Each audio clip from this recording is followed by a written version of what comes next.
السلام علیکم دوستانو، مومن خان فرهادي ستاسو په چوپړ کې دوستانو د نن ورځې لپاره موږ فایل لرو چې څنګه موږ یو فایل یا اسناد خپل ویب پاڼې ته جګوو یا نښلوو یا ضمیمه کوو.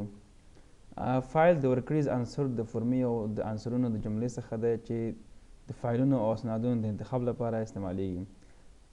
لکه فرض مثال استعمالونکي غواړي چې خپل عکس یا اسناد ضمیمه کړي نو د فایل ورکړیز عنصر څخه استفاده کوي.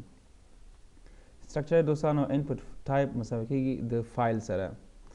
همدغه زه اوس په عمل ډول په خپل ایډیټر کې د استفاده کوو کار اخلو. دوستانو راځئ په ایډیټر کې د فایل څنګه موږ ضمیمه کوو، څنګه یې سټرکچر لیکو، په ایډیټر کې اوس ترې استفاده کوو. خو مخکې له دې موږ غواړو چې خپل معلومات لکه په ویب پاڼه کې چې غیر منظم راته هغه اول منظمو.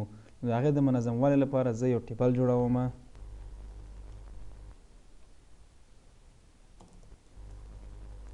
ټیبل د کانټینټ یا د خپل موضوعاتو د منظموالي لپاره ډیر مفید او معاصر دی. زه ریکارډ پاس کوم، خپل مکمل ټیبل زه جوړوم، بعد هغه نه بیا زه بیرته ریکارډ ته راځم. ښه دوستانو، دغه دی ما ټیبل دلته شروع کړ، دلته پای ته رسیږي. بیا د هغې لپاره مې روګانې ورکړي چې دغه رو دلته شروع کیږي او دغه د پای ته رسول کیږي. بیا په دې کې ما یو کالم جوړ کړ، دلته شروع شو دلته ختم شو، په دغه کالم کې مې لیبل ورکړو. بیا بل کالم مې شروع کړ، دلته پای ته رسیږي چې دې کې مې ټیکس ورکړ. فرض مثال زه ورکوم چې د کالم د نوم لپاره دغه ټیکس باکس، فرض مثال د پلار نوم لپاره دا ټیکس باکس، د نیکه نوم لپاره دغه ټیکس باکس، همدارنګه د زیږېدو نیټې لپاره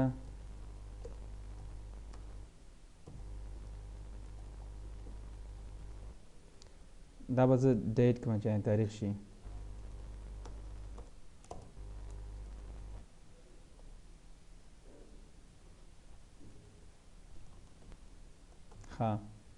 او دغه لیبل به زه د فایل لپاره کوم.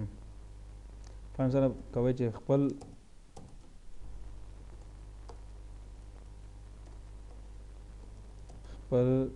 تذکیره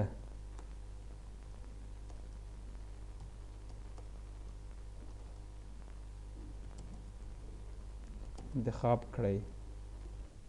دلته به زه ورکړم چې input type is equal to file. دا به زه فایل کوم او دا اضافي دی، دا به زه بیرته لرې کړم. راځئ دوستانو دا به زه سیف کوم، په عمل ډول وګورو. په ویب پاڼه خپل ویب پاڼه خلاصو دوستانو.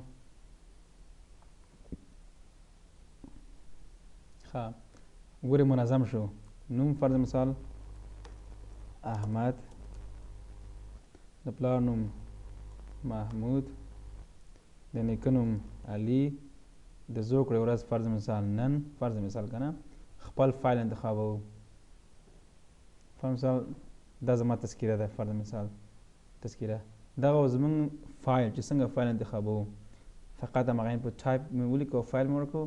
دلته موږ ته فایل همغه چیرته انتخاب کړی د هغې نوم دلته راولي. دوستانو دغه زموږ نننی درس چې یو فایل څنګه جوړوو، څنګه انتخابوو او د ټیبل استعمال چې څنګه موږ ټیبل په ذریعه باندې خپل معلومات منظمولی شو.